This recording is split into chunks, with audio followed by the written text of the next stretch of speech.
Hi everybody, this is Oz. You can hear me pulling up my chair there. Squeak, squeak. We're going to start today with this video. When I mean start, that's because this is like the first video. Woo!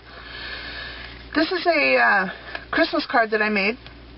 It has a little label on it with the spellbinders, stamp, and some beautiful little jimmies, little bling there. And this background here that I've used, this is a 4-step background, and this is basically the technique that I'll be showing you today. Okay, what we're going to start out with is some vanilla cream cardstock. I love this. It's by Paper Tray Ink. It's a very nice heavy cardstock. I've cut this to 4 by 5 1/4. It's just a little bit smaller than a card face. And I'm going to use Versamark ink, which is a real stinky.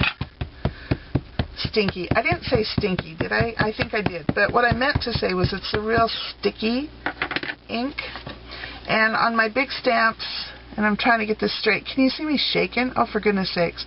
I like to take it and just lay it on there and then rub over it with my hand or a brayer if I break my brayer out. Or, and my, see there, my hand's a little dirty. And fun. Anyway, just rub over it. Nice. And have this beautiful antique flower stamp by Hero Arts. Background stamp. One of my favorites. And now what I'll do is, again, using the natural oils in my hand. Like I said, this is a real sticky ink.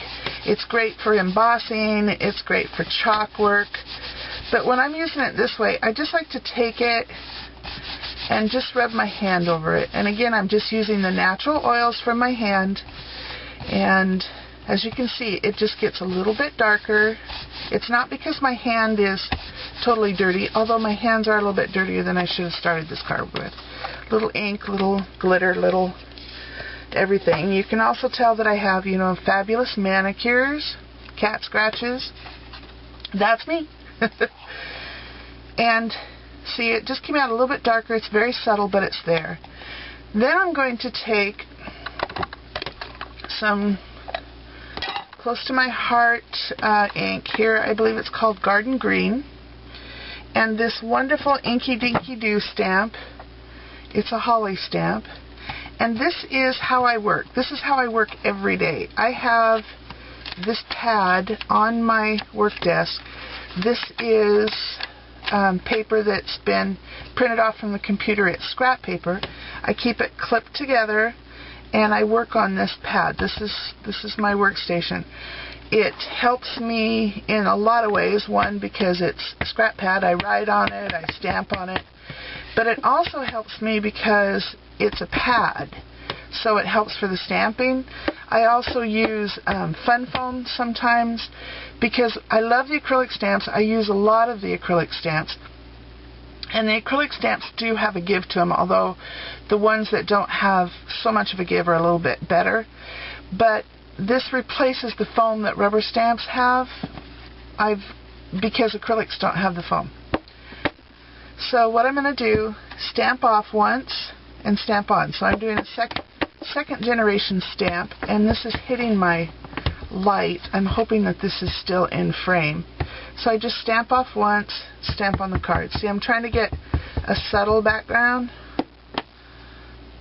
And I'm running out of workspace. That one's not too subtle, but that's alright, it'll work. I'm running out of workspace here because I don't know what I've got, because I want to stamp this off every time. So I'll just bring this in and out. I don't know what I have video space-wise, because this is my very first video, which I'll probably bore you with terribly before it's over. Okay, we're just trying to get a hint of these anyway. So there. You can see. Now, putting this wonderful, all these wonderful inks away. That's step 2. Where's my Garden Green lid? There we go. Like I said, this is a 4-step process. Now I'm using a Ranger's Distress ink. This one is an antique linen. And build this up. You're not going to get it all on there right away, but you don't want it all on there right away. You want to build it up. And I just blot it off a little bit. Oops, and don't bend your corners out. Like again, just be patient. You just want to build this up. What you're doing basically with this is it's blending everything together, warming it up, aging it. But I think of all of those words that I just used to describe this process, the warming it up is the one that I find is the most important. And as you can see here, there's different darknesses, different thicknesses, if you want, of the ink. That's not going to matter in the holly because this is a distressed background. And one of the things that I use in class a lot to describe distressing is if you have a rocking chair that Grandma sat in and held her babies and nursed them and loved them and snapped peas in that chair and drank mint juleps or whatever else. And then she handed it down to your mother, and your mother held you and nursed you and maybe made a quilt, or maybe her first quilt, or was a knitter, or this type of thing. And then the chair came to you and it sat in your nursery or your porch or whatever. Every time you see the arms of that rocking chair, the oils from all of these women have been passed down and soaked into the wood, and the handles are smooth and worn and warm and darker, and that wood, you can't, maybe there's a place where you can't even see the grain anymore on that wood. To me, that is distressing. That's why I love the word warmed. It warms up the projects. It puts life into them. It gives them a backstory. It ages them. Because just like the arms of that rocking chair, they have soaked in all of that love and warmth and goodness over the years.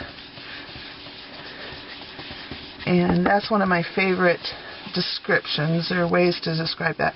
Now you notice I just went round in circles and basically only on the corners. That gives you a clearer spot here, a high spot here. That's kind of your light. Gives it a little dimension, a little trick of the eye. And see, it's warmed it up a little bit. Again, it's nothing too dramatic.